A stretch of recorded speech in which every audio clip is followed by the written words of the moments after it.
Welcome back to Hot Breath, the show where you learn comedy from the pros. I'm your host, comedian Joel Byers, and our mission here is to help create self-made comics by interviewing today's great comics, and our guest today is certainly that. His comedy career has spanned from HBO specials and world tours to Steven Spielberg movies, and he was even the voice of the Mucinex booger. So we got a lot of heat in here today, but all of his success did not come without some obstacles. He actually had life-threatening brain surgery that took away a golf ball-sized piece of his brain. But today, we're gonna piece it all back together. Hot brethren and sisterin, welcome to the Hot Breathiverse, Mr. TJ Miller. I was just gonna make fun and try and say hot breathiverse, but you're serious. You're hot breathing and no matter what. Yes. It's nonstop hot breath, adjectives and monikers and all that stuff. Thank you so much for having me. We're at the Atlanta Punchline where I just performed this weekend. Yeah. To packed and sold out shows, and it was really, really a fun time. But yeah, thanks for having me, man. I saw you've had some great interviews with some pretty heavy hitters and also just, really cool comedians that you're sort of putting on the map. So we all appreciate that. Well, I appreciate, that's the whole goal of this, man, is to provide a platform that's for comics by comics to where we can talk about comedy in a way that maybe we wouldn't necessarily talk about it in public, but that also I think comedy fans more than ever enjoy that peek behind the curtain, FCBC. FCBC. For comics, by comics. Hot breath. We're just hot breathing over here.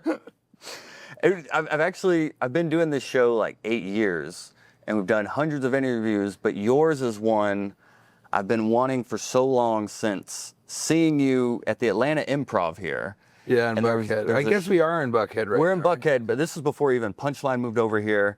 And you took the sign off the wall. I don't even know if you remember this, but the improv sign, you took it off the wall and were carrying it around. Were you there on the last night, the New Year's Eve night? Because I tried to burn that place down because they were leveling it. And I was like, can I set up fireworks and try and actually set the whole place on fire? And they were like, yeah, we don't care. And so I tried to do it, but I didn't know that, first of all, you set off fireworks inside, suddenly it's smoky, and people are like, I don't want to be in here anymore. So that was a bad idea. And then a even stupider idea, because I found out that vodka is not flammable, is I tried to drench the curtains with vodka and set them on fire, but it wouldn't set on the fire, and it was the most anticlimactic thing, and everybody started to kind of get up to leave, and I forgot to check my watch for the countdown, so midnight passed without, I didn't know. Then I was like, I have to do something, so I ripped the sign off of the wall, and it cut me, and I started bleeding. And then a guy that came to my show this weekend, he was like, I'm the guy who gave you a bandana when you were bleeding. And then he said, I don't know if you remember that. I was like, yeah, no, I remember that. I do a lot of shows, but I remember when I cut my hand and I was just profusely bleeding after ripping the sign off of the Buckhead Improv. So it was pretty, that was very, very memorable. Yeah, for sure. I don't know that it was a successful New Year's Eve show. I was going to do New Year's Eve this New Year's Eve, in 2 weeks, but I had to move that, and it's a bummer because I do like New Year's Eve. I think it's a fun time to perform because I like that people come and share that night with you. Yeah. But yeah, a big bummer was I had to change that, but it had to be done. Was that one of the wildest onstage moments? For sure. Yeah. But I've had people, I was just in Jacksonville, Florida, and I had a woman get on stage and she was going to hit me. And that was 2 weeks ago. Oh my gosh. 3 weeks ago, because I was in Houston last week. But yeah, so when I was at the Atlanta Punchline, a guy rushed the stage to try and fight me. Also, that was a long time ago though. And yeah, I try and keep it pretty crazy almost all the time. My favorite show recently was I went on stage. I love that this is also about a bandana. I'm the bandana comedian, so I'm trying to bill myself as. I do a lot of train robbers from the turn of the century jokes. And this guy was wearing an American flag bandana as a headband. And I just got on stage and I started talking about him. And then I did 45 minutes on him and the bandana. Oh. So I'm going to release that in full because we got, we got all that on video. It's really, but sometimes I'll do that. I'll just riff the entire show. There aren't a lot of people that do that, I don't think. Well, actually, I know that. But it's very rare. And I started as an improviser. And so it's pretty, I wouldn't say easy, but it comes naturally to me to come on stage and just riff. But it's one thing that I've noticed recently is I don't do a lot of crowd work in the sense I say, hey, where are you from? What do you do? Are you guys together? What I really do is I talk about the crowd. Mm-hmm. And one thing I've noticed recently is I have a degree in psychology with a concentration in persuasion theory and social influence. And I'm pretty good at telling a person just by the way that they look and act things about them. So like there's a guy in the front row here and I just caught him sort of yawning to himself like, and I said, it was a long day today, wasn't it? And he was like, what? And I go, I mean, it was a long day. You considered not even coming to the show. That's how long of a day it was. He's like, I did. And I go, yeah, I mean, it was a long week. And so Friday, that's the toughest day because a long week and a long Friday, that feels like more than a week, you know? He goes, yeah, I go, that's why you're not drinking alcohol, you know? So you had to get something with caffeine. He was like, I go, you're not an alcoholic at all. And he goes, no. I go, you usually drink. He goes, yeah. I go, but tonight you got a Coke, right? And he goes, yeah, it's a Diet Coke. And it was like he thought I was some sort of mentalist or something. Yeah. But that's my favorite thing to do with the crowd is just talk about them and this person and what they, but I can pretty much always guess a lot about a person. And so that's really, really fun. And I was just going to say, I came to your Friday shows and... Oh yeah, you mentioned that. Yeah, there was the guy on over there with a dip cup and you did like 15 minutes on him. Yeah, totally. And we didn't get... Was that on Friday? It was the Friday late show, yeah. Oh, so then we did get that because I try and film everything. But yeah, it was great. And you know the thing about me that sucks is like I probably won't go back and listen to that. I'll put it online if we have it, which I think we do. But I'm gonna write down that because I forgot I did that. Yeah, it was like 15 minutes. Yeah, so I wouldn't have. It's like when you're mining a moment like that, what are you looking for, or how do you? Because I guess from an improv background, you just look for the game, and then try to heighten the different aspects of him dipping in public, or. Yeah, I mean, it's mostly me just talking about observations that I have. So I'm sort of creating material on the spot. And for me, I just was like, here's my opinion of people that that are chewing tobacco into a clear plastic bottle. Right. And I said, yeah, you do it on the plane, you do it during, and so I just took what I know about people who chew tobacco and kind of just sort of talked about it, but spun it into material on the spot. But I usually, when I look into the audience, I really do believe this. I don't like force it. It'll come to me. Like the riffs are already out there. It's just you have to be aware and you have to be open to, and then you just can't really think about, well, this wish I should have said this or something. And then what I'll do is if something doesn't go well, I'll talk about that. Then I'll say, well, I probably should have started with this and brought this back around. And when my brain hemorrhaged, I did a lot of that. And there's sort of a slow bleed in my right frontal lobe. I would talk about what I was talking about and how I was going to talk, and I was going to bring this back and call back to this, and then follow that with a compliment. And then I would go and do all of that. I was sort of narrating my own behavior. Yeah. Like not on stage, just like talking in person. Wow. Just talking, and it was a lot, but I think people didn't really notice that I was going crazy because I am eccentric in general. I mean, I don't know. I think that's how people perceive me, probably. I don't. You don't think you're eccentric? I mean, I'm sort of, I don't know what's terribly eccentric about me. I have cool jazz glasses. These awesome nails and the glasses and the. Oh yeah, I did get a Christmas manicure, but I am Santa Claus, so you gotta kind of have to do that whole thing. No, but I don't walk around being like I'm an eccentric, you know. And I just think people see me as somebody who's bizarre enough that they weren't taken aback by that exactly. But I don't even know if you asked my wife if she would say that I'm eccentric. Let's ask her right now. Yeah. She might not text back, which is a bummer, because that would be fun. But I guess you know how to turn it on and off also. It's not like something where you're always on 10. No, and I'm not a guy who's always on. Right. So you can tell, because I haven't been funny this entire interview. Yeah, I'm not either though. I can be on stage, but in life, I'm usually just pretty dry. just medium. She must know you're on hot breath. She doesn't want to interrupt your big moment. She's a hot mouth breather. You use that yet? Okay, hold on. That's so sweet. No need to call back.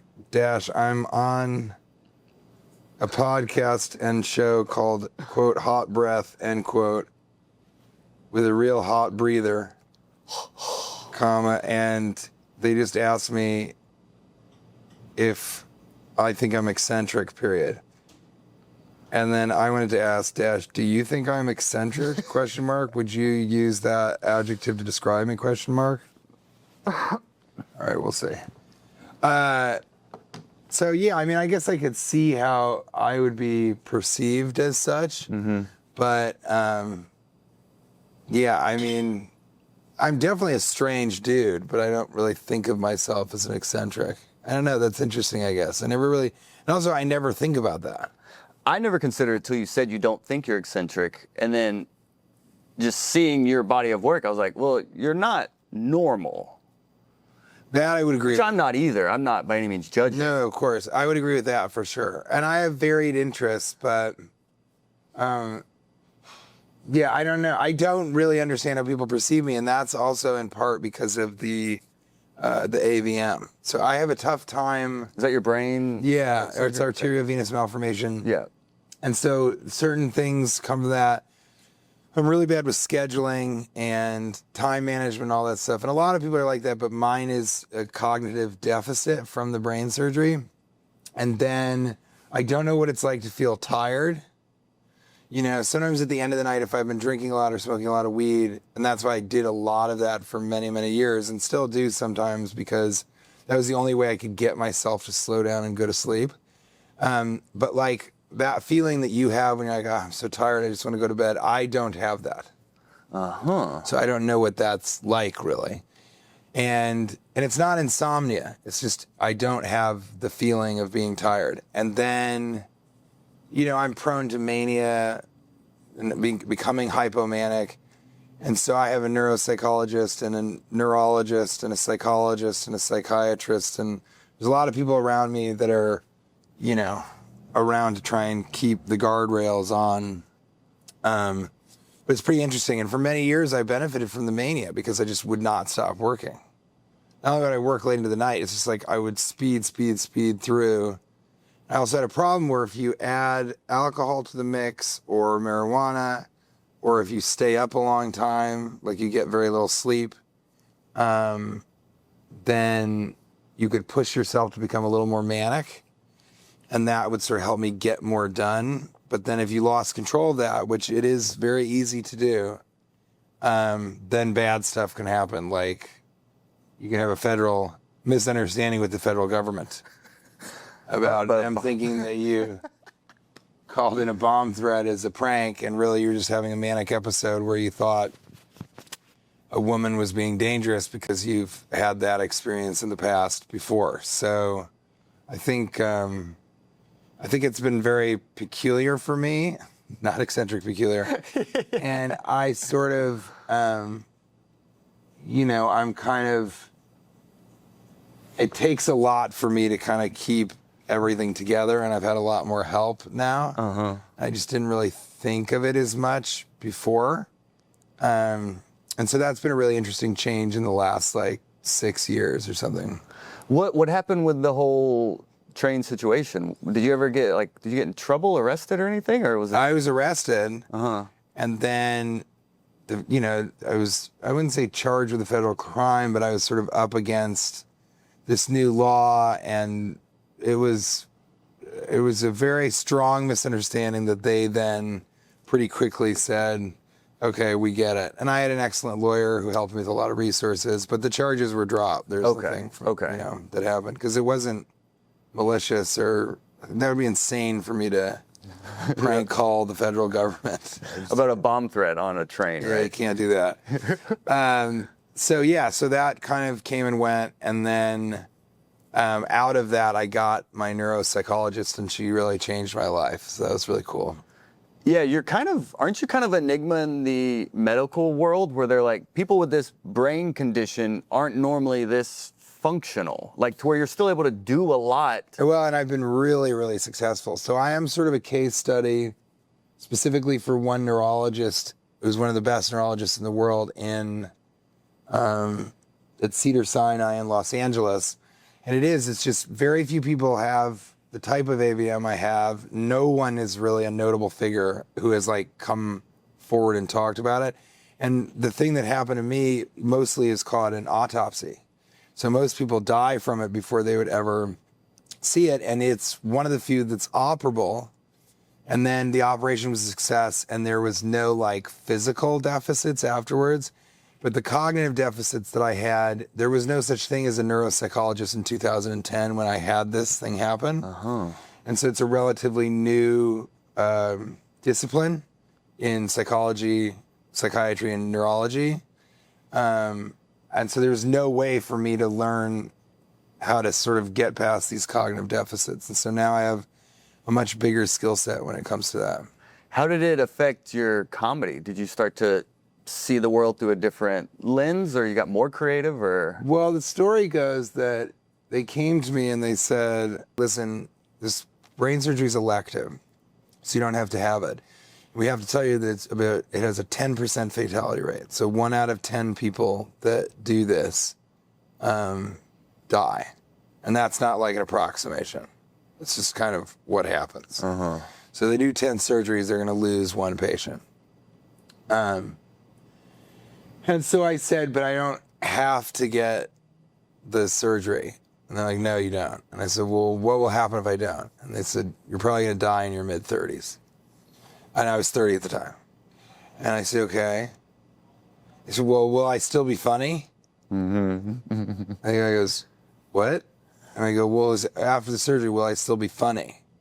And he was like, I don't know. That was the last thing he thought that I was going to ask. Uh-huh. He goes, I don't know. I mean, you weren't using that part of your brain before, so I don't think it would affect that. And I was like, all right, let's roll the dice. I'm a gambling man. And we did, and I'm here.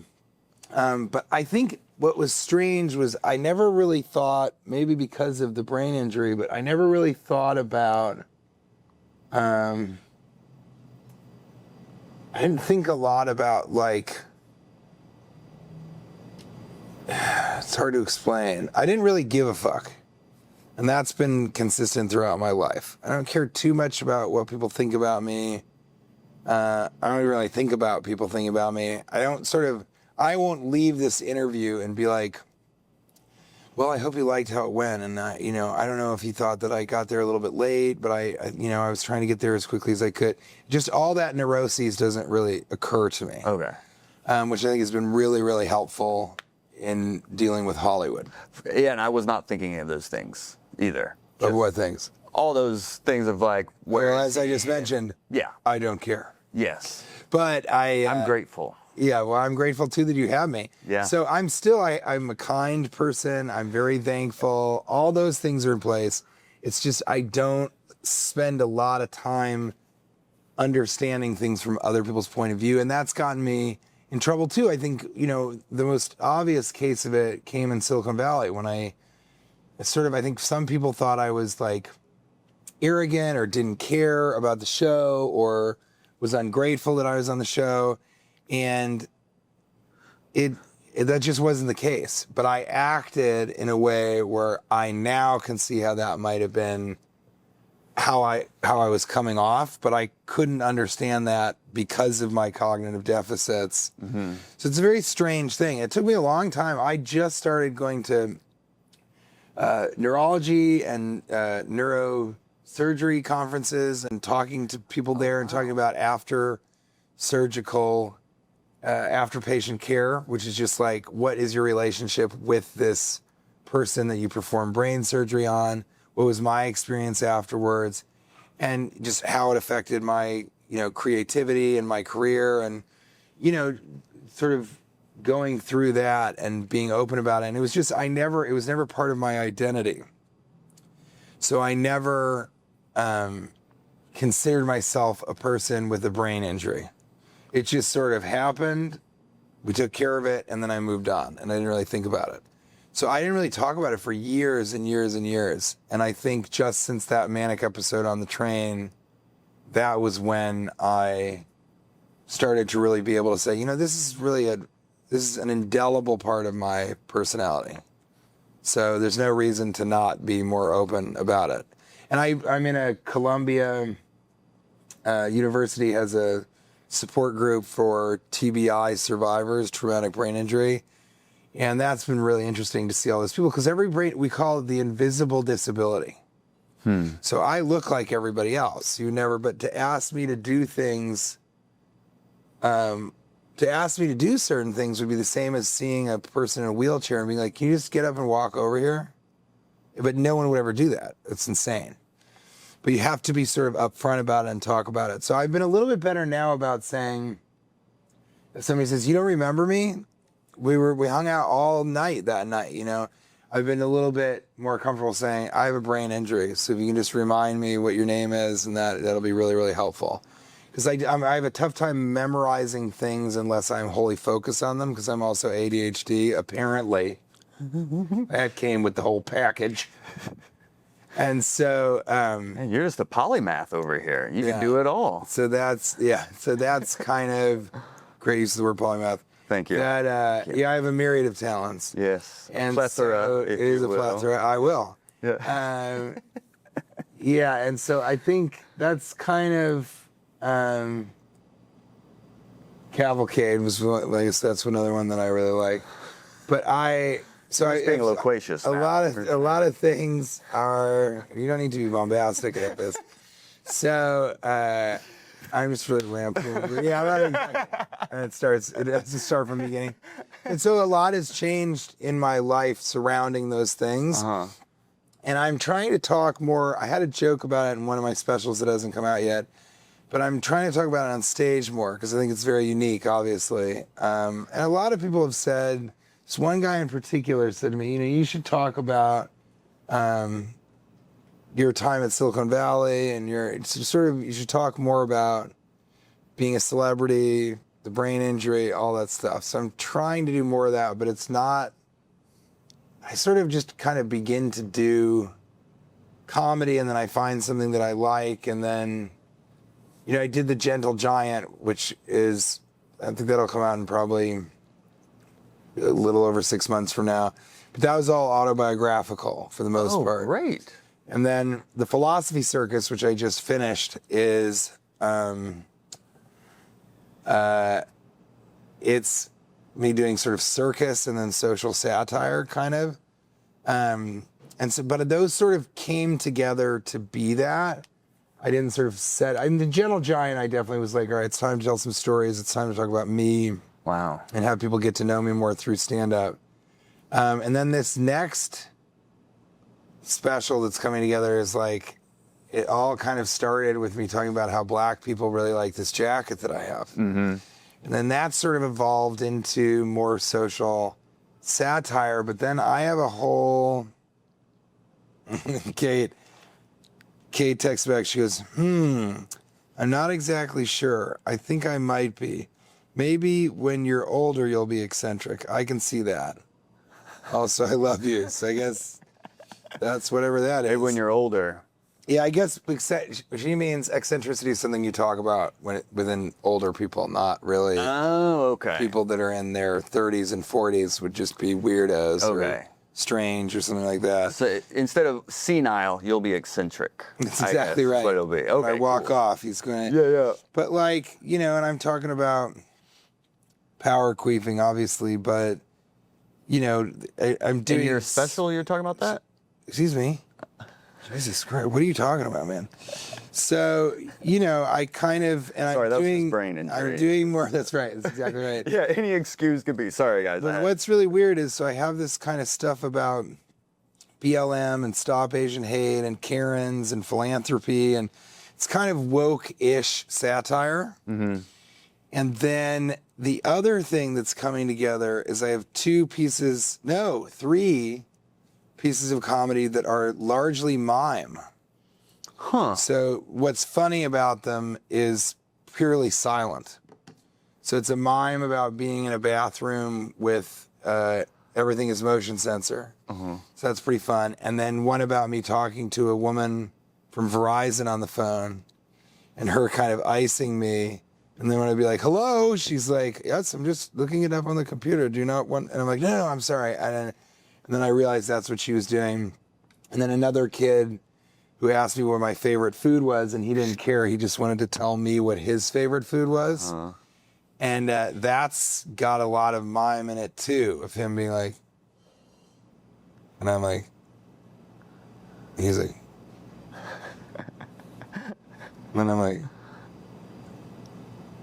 and he's like, so it's like stuff like that. So that makes me laugh kind of. And then because those two things arose organically, I see them and I say, okay, well, maybe thematically something will come out of that for a new hour special. Mm-hmm. But I don't think I'll go back and talk about people who chew tobacco because it's just sort of gross. And I don't know that really serves me in any way. But if we got that, which I think we did, that goes online immediately as a clip. Yeah. And I'm trying to shoot more stuff. When I go somewhere, I try and shoot. I'm always like, well, I'll take this weekend off. You know what I mean? And then something great or amazing will happen. I'll be like, why didn't I shoot that? But I'm trying to shoot stuff with 3 cameras and one, in an audience cam. And then I have an editor that puts that together. And a lot of people aren't fortunate to be able to have that. But I think when people see me, they see sort of a movie star or somebody that they've seen from film and television. And so they expect a little bit more production value. So, and I expect that of myself. So I'm doing a little bit more of that. And then I'm out here working. One of the things that I have to go back to do is I'm editing a documentary I did in Chicago about Chicago and about sort of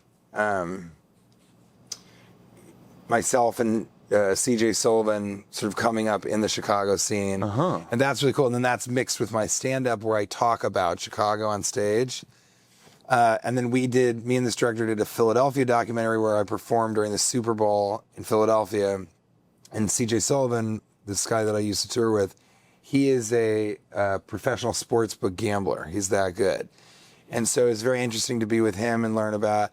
So we did kind of this whole thing. And then it was, so we did that. I have that has yet to come out. We're going to release it during Super Bowl this year. On your YouTube channel? Yeah. Yeah. It doesn't really make sense to put anything anywhere else right now. Just everybody watches YouTube because it's free. Yeah, and you're putting them out there consistently, dude. Like, I can see that you're really starting to, play that game and it's working. Yeah, it's Spokane, Washington. I have a special. It's online. It's so fucking funny where I just did 45 minutes or whatever just on Spokane. And then we cut that down to a 37-minute. And then we have a really funny one called that's all about Silicon Valley. And I did in San Francisco, and I talk about being on the show. Mm-hmm. That's really, really funny. And then I have a tour doc where the same kid came with me to Europe, and we did a documentary in Europe, and it was supposed to be like TJ Miller on tour, look how cool this is, and he's in Europe, and we're doing sketches and that type of shit. And very quickly, it became a documentary about the state of stand-up comedy in Europe. Huh. So we went and specifically filmed London, Amsterdam, Finland, Helsinki, Finland, and then Estonia. And actually, and I think Paris, although we didn't do a ton talking to people there. And then I got interviews with like people in Greece and just other places and really learned about it. And so we're putting together, that'll be sort of a docu-series, and we might also make just a single kind of movie of it. Wow. But that was really fascinating, especially to talk to the Finnish comedians. Uh-huh. And then I took a Finnish comedian from Finland and had him open up for me in Amsterdam. It was his first time performing in English. He'd never performed in English before, like not in front of an actual crowd. Right.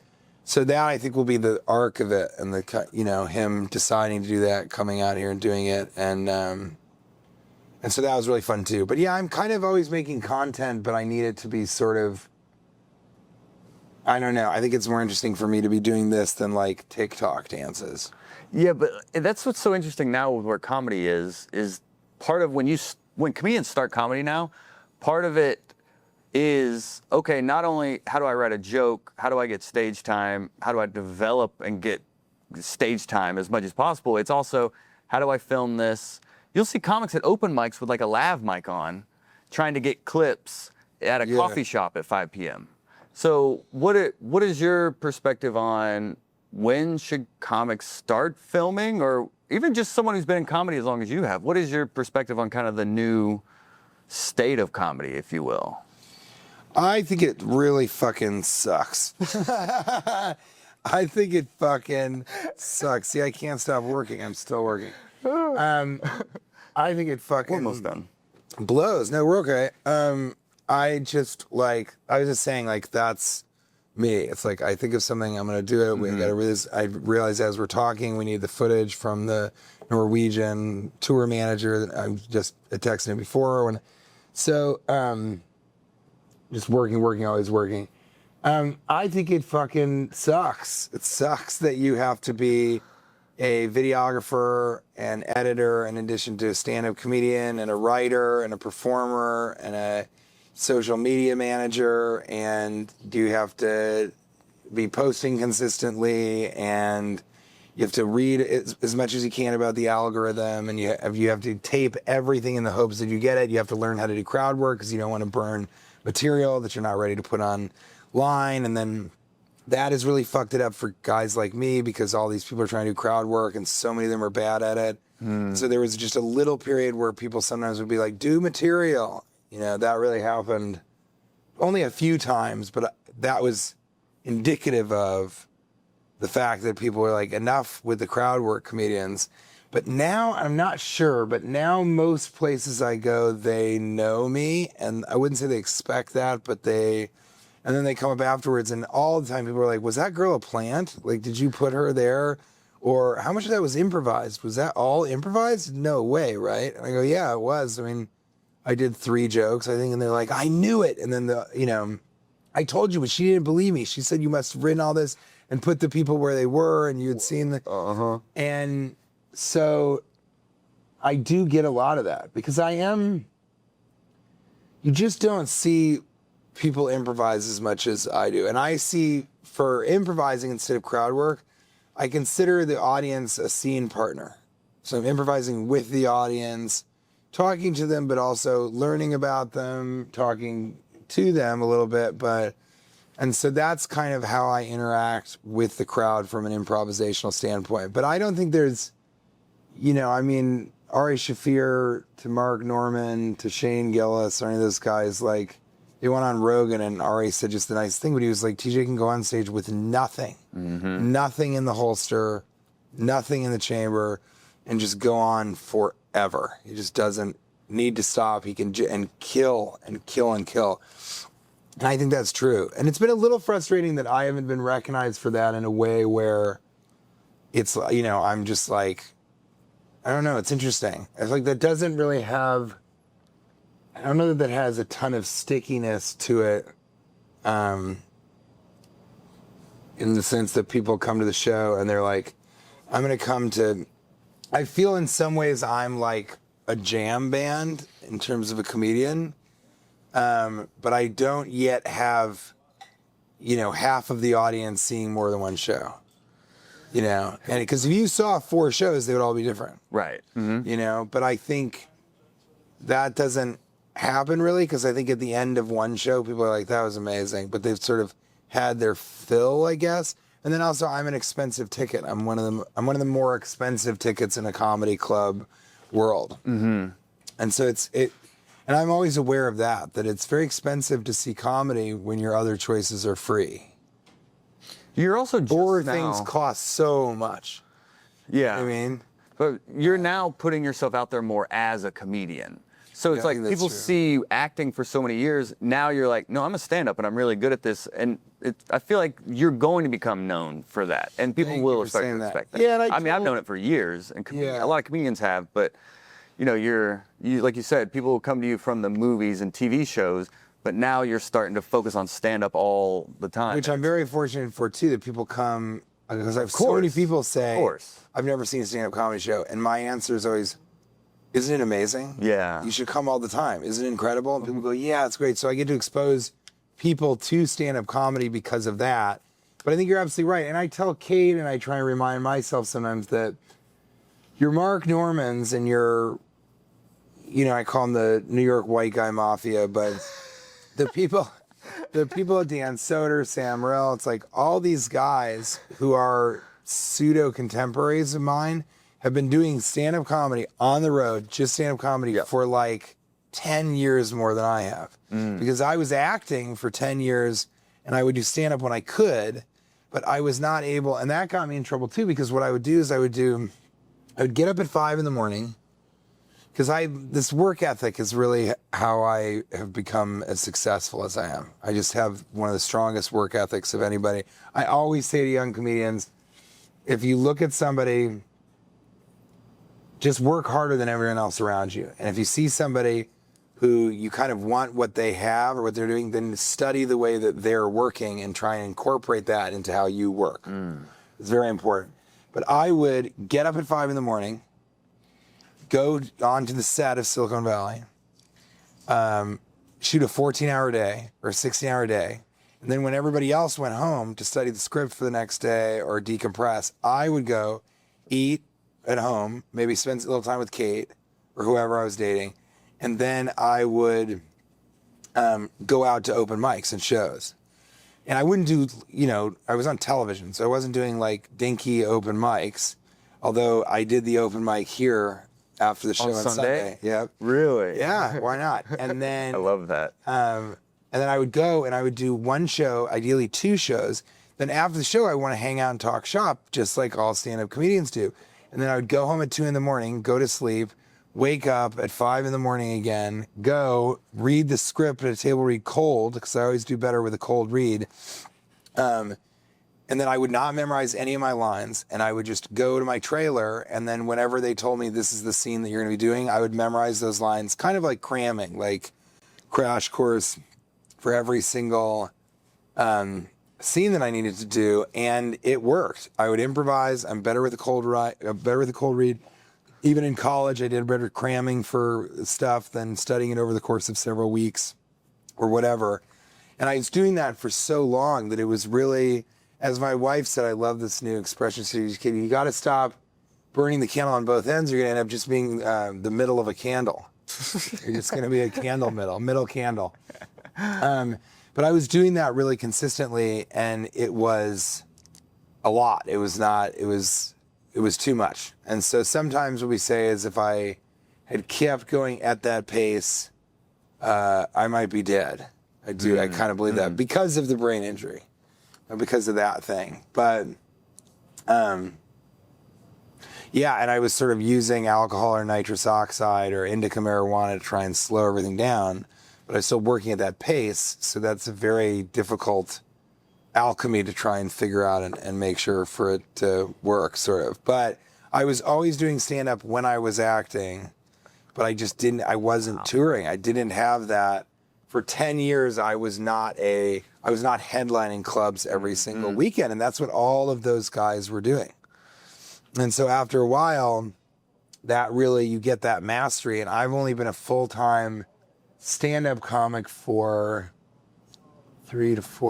7 years, but 2 of those obviously were in the pandemic. So really only 5 years. And I didn't tour in stand-up for like 8 months, but for about a year after that, everybody was like, what the fuck are we doing? Do I talk about the pandemic? Do I not talk about the pandemic? You know, the audiences for the first 6 months or 4 months were just very sparse. It was a very thin amount of people that were coming to shows. So I kind of have only been touring as a full-time comedian for 5 years. And I've been doing comedy. I've been a stand-up comedian since 2003, at least. So I've done it over 2 decades. Yeah, you started in like Chicago with like Pete Holmes, right? Yeah, like and Kumail Nanjiani, Nick Vatterott, and insane. the list goes on and on. It's like Hannibal Buress. Wow. As you said, Nate Bargatze dropped in for a little while there. And then like this guy, Brady Novak, who's a genius. There are all these people that now, David Angelo, who writes for The Tonight Show, who I went to college with. I went to college with Kate. So she saw me from the very beginning. Great. The very, very beginning. That's the luckiest thing in my life, I think. If you look at sort of what's happened for me, I've had some immense challenges, and bad luck would be really an understatement of the century. But I've had some very good luck.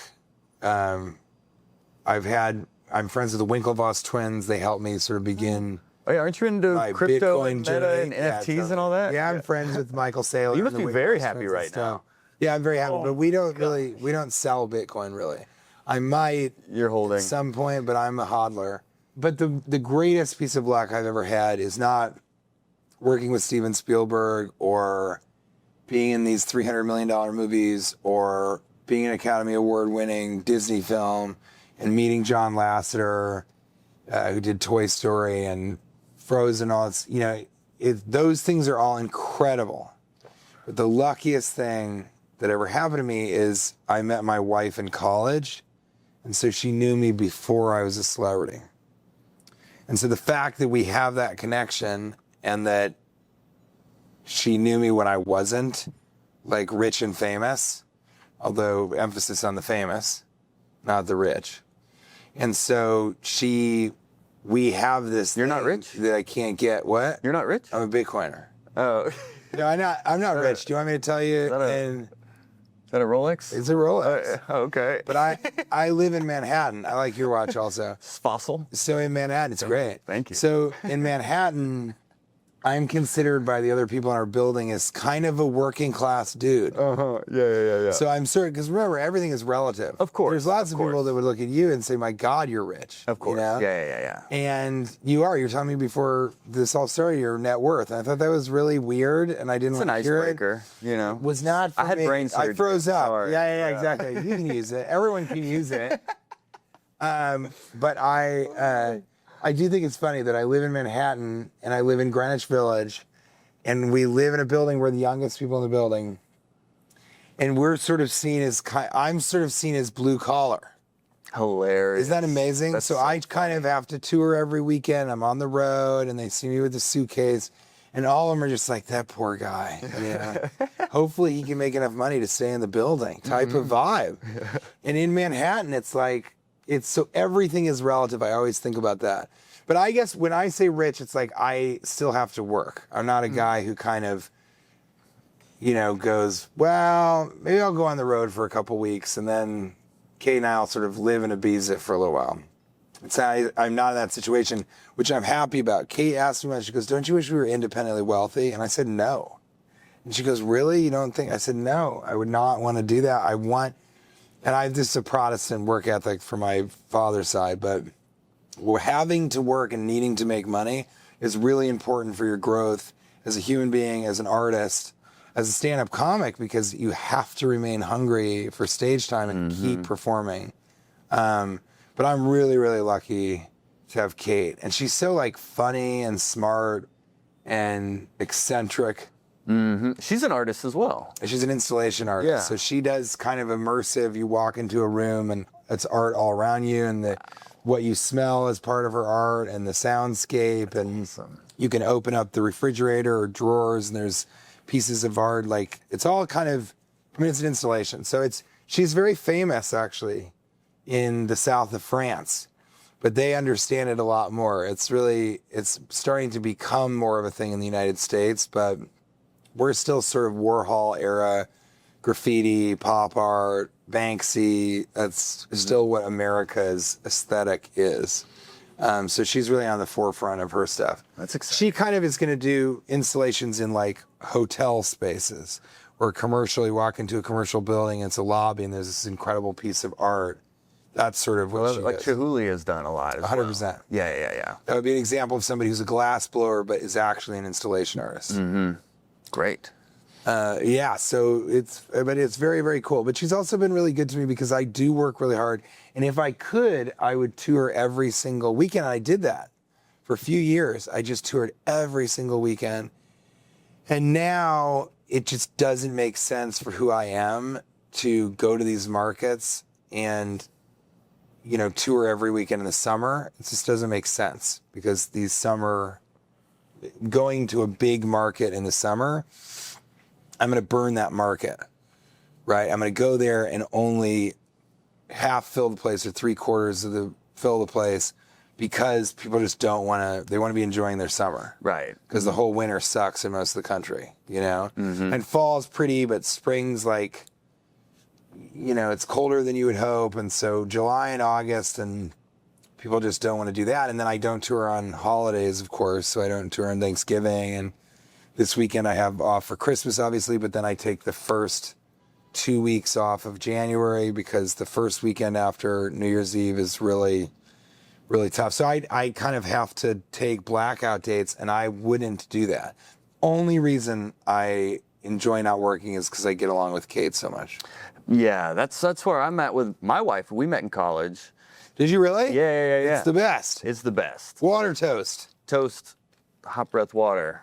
Cheers. Hot breath water.